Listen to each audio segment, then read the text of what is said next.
my happy reading friends. My name is Elise and I love to read.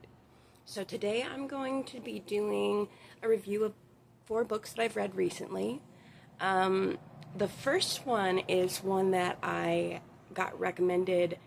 Well, I took the recommendation off of Ian Goobely's booktube, and because I watch him and his wife all the time and they're so cute, like they are so awesome. And he had a video where he was talking about the 13th tale. I think he was reading it and reviewing it. So I went ahead and ordered it off of Pango Books, and it was $1, which was, I'm all about the savings. So the 13th tale by Diane Setterfield. This is a really creepy book. It is gothic, almost like a Victorian Gothic vibe without being super dense to read. It has like a lot of atmospheric writing. There was times where I was like, is this really happening, or is this a dream, or is this like a waking dream, or like what's really going on? And I love books like that. I literally love being scared and confused and terrified, which this book did all 3. So the story starts off with a woman named Margaret Lee, and Margaret Lee works in a old bookstore that her father owns, and they do most of their business is done with the purchase and selling of like first edition and like rare books. They do basically all of their profit through those, but they have the bookstore that's open, and that's really just Margaret Lee's world. She just, since childhood, she has immersed herself in these old texts and like has found her passion. She doesn't really have too much time for contemporary fiction. She mainly stays with like the classics and the like obscure writings that like nobody knows of, like, or like diary entries from people that lived a long time ago.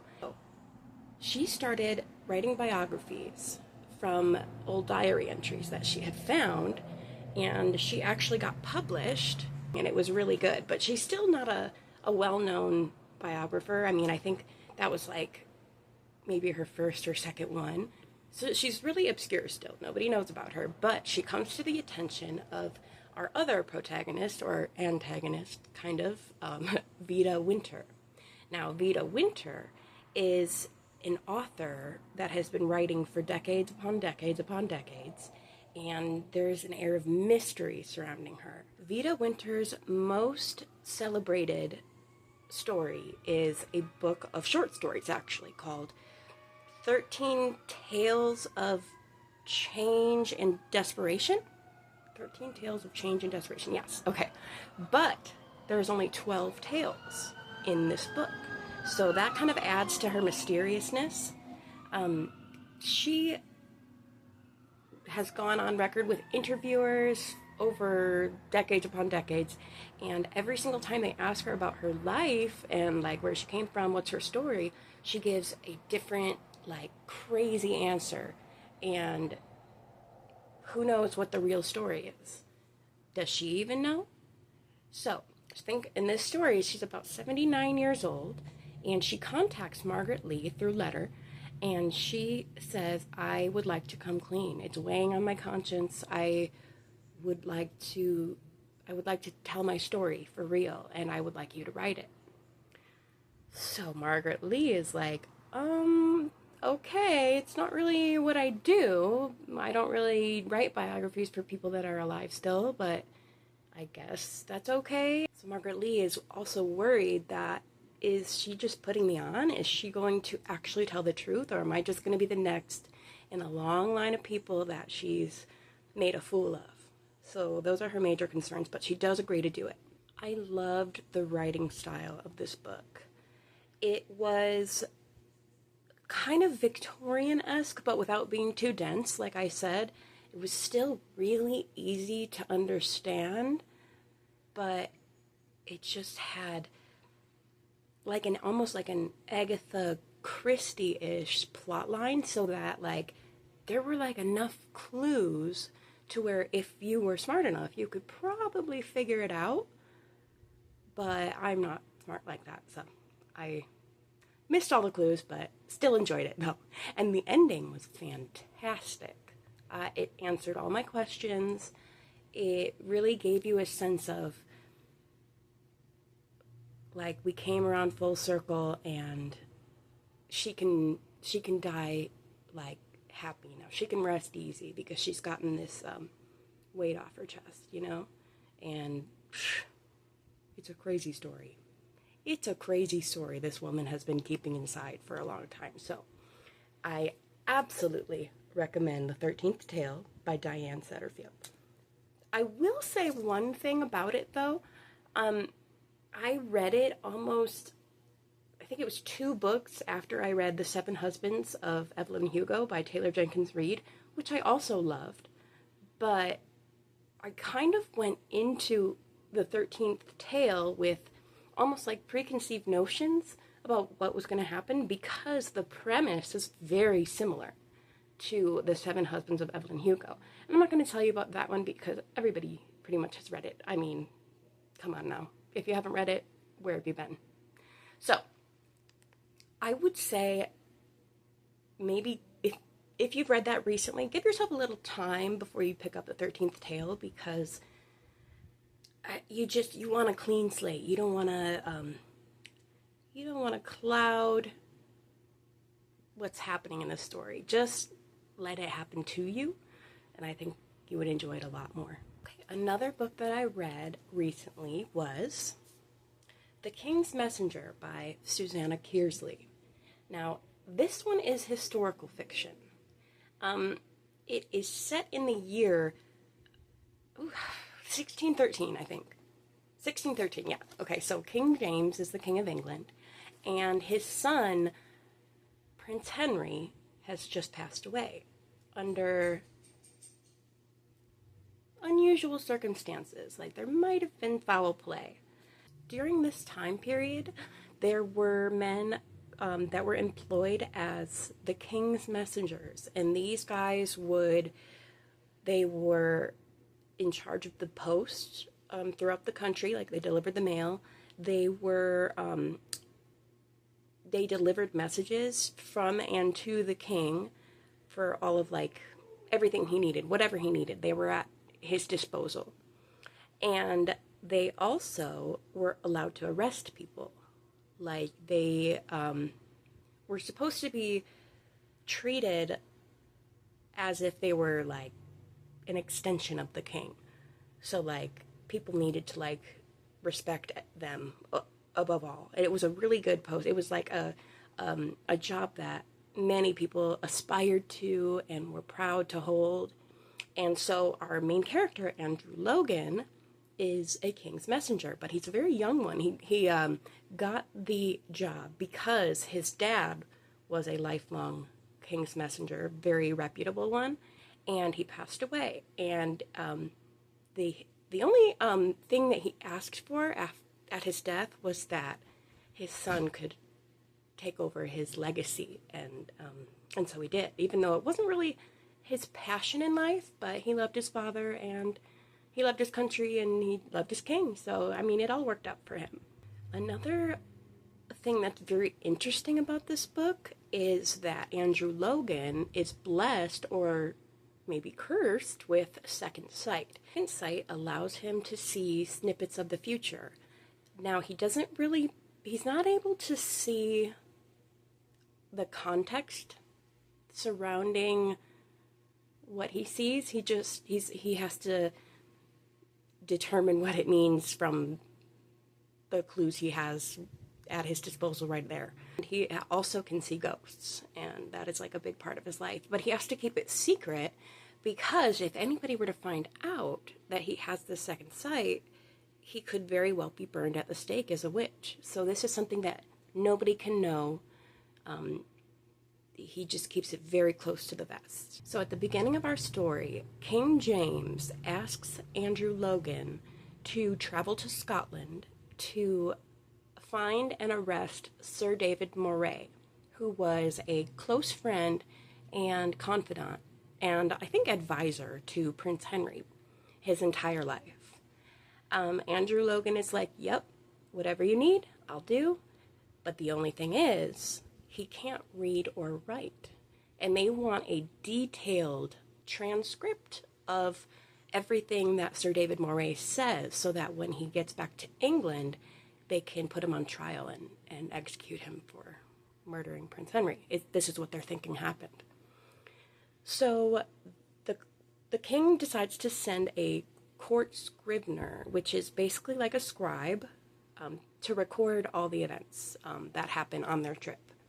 And the scrivener is quite old, so he brings his young daughter with him, Phoebe Westaway. And she loathes Andrew Logan. She cannot stand him. And it seems to be reciprocated. So this makes for a really interesting journey between the three of them. On their journey, they uncover secrets that call into question the validity of the king's claim that Sir David Moray has murdered Prince Henry or has contributed to his death. They have to decide whether or not to turn a blind eye and do as the king wishes, or if they have the guts to do what is right, even if it puts their own lives in jeopardy. Susanna Kearsley's writing is beautiful. I love the way she writes. It's got a touch of Old English vibes, but it's still quite easy to read. I wouldn't say just anybody would enjoy this book. Like, if you're a big, like, James Patterson fan, I don't think this is the book for you. But I love historical fiction, and I love, like, Ken Follett. I think she has a very similar writing style to Ken Follett. Am I saying that right? Follett? I don't know. I think it's Follett. But, and she also has a really similar writing style to Diana Gabaldon. Also, am I saying that right? No idea. And I think Diana Gabaldon wrote a blurb. She's the best-selling author of Outlander series. Yeah, she wrote a blurb on this book that says, "Spellbinding. I've loved every one of Susanna's books." So, and I think they're very similar. I think they have a lot of things in common, but I do think that Susanna Kearsley's writing is easier than Diana's, because they're different, I guess, in the way the sentences kind of are way larger in Outlander. Like, there's just a lot of info. This one is a little bit more, I think it's just easier to read, because they're just both really good, though. They're both really great. Okay, next, I read The Last One by Will Dean.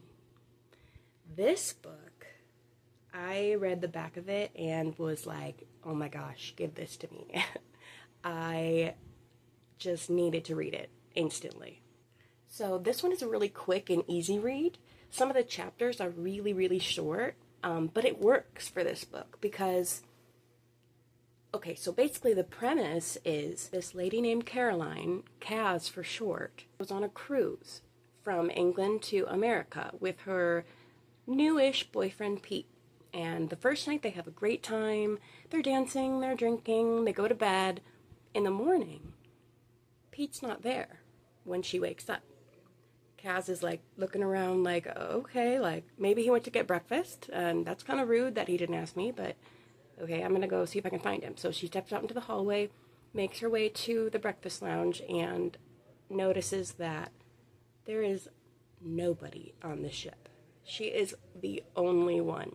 There's no crew, nobody driving the boat. There's nobody. No other passengers, nobody. That's basically all they give you for on the back of the book. And yeah, please sign me up. I am terrified of water. I am terrified of the ocean. I am terrified of cruises. I needed to read it because I love being scared. Writing is nothing special. I mean, it doesn't have like a super amazing prose. It doesn't have like really great message from the story, but this is just one of my, like, I don't know, guilty pleasures. I really like thriller books that are, it's like a palate cleanser for when I'm reading harder books or more dense books. This is just something that it's like, it cleanses my palate so that I can read whatever I want, and I can read whatever I want. Whatever interests you is perfectly fine. Like, who cares? Like, you are you, and that's all you can be. And trying to think what the ending was going to be, trying to think, like, what could possibly explain this? And I thought I had thought of everything, and I'm like, okay, it's got to be one of these. Nope. Totally different from what I thought, and good job, Will Dean, because I was hooked. I was completely hooked. This book does get kind of gory, just a little bit, not bad. It's nothing crazy, but if you're a little squeamish, I wouldn't maybe pick it up. Yeah, so I was blown away by this book. Again, not with the writing, but with the plot and with the twists. It was great. It was really great. It was a fun read. So I highly recommend The Last One by Will Dean.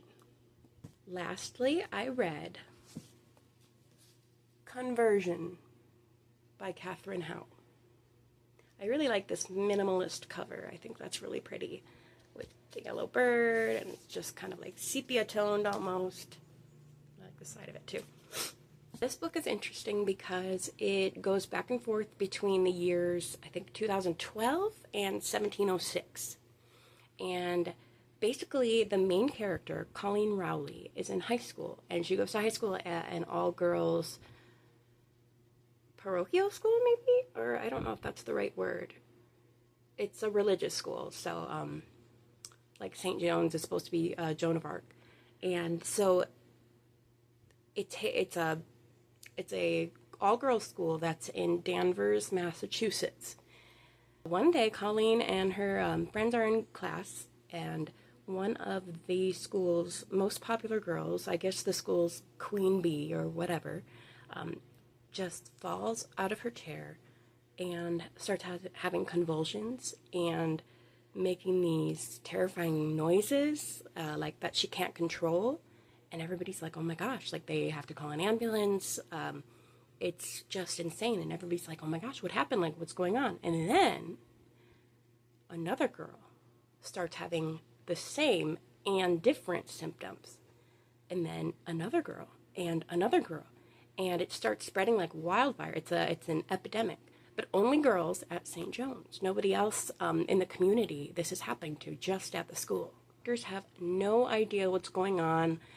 They go on the news, they're trying to quarantine the school. It's just like a bunch of crazy stuff is happening, and nobody knows what this is. Colleen knows that Danvers was once called Salem Village, and they are reading, I think, The Crucible for extra credit for her U.S. history class, and she starts noticing similarities between what happened back then and what's happening now in Salem Village or Danvers. And she begins seeing really crazy stuff that makes her go, And she tries to tell people about it, and nobody is listening, and the doctors still don't know how to help the girls. And then she starts receiving creepy messages on her cell phone from a number she doesn't know, saying, have you read it yet? I don't remember the other messages, but they're creepy. She begins to try to see if she can solve the situation or figure out how to stop what's happening using her knowledge of the Crucible and her knowledge of what's going on at her school. Now, I know a lot of you are going to be like, oh, yeah, okay, so I know exactly what's going to happen in the end. But I promise you don't. I thought I did too, and it was not right. So Katharine Howe does a really good job of misdirection. So I really liked that because I love being confused. And The ending was just really great. The ending, it's one of those, like, everything's resolved, but is it? And I really like endings like that. So, oh, and the other thing I like about it is that the chapters go back and forth between 2012 and 1706. So it'll be like Colleen in her high school, and then it'll go, the next chapter will be about Anne in 1706. And I really liked the way the writing for the 1706 parts was completely different.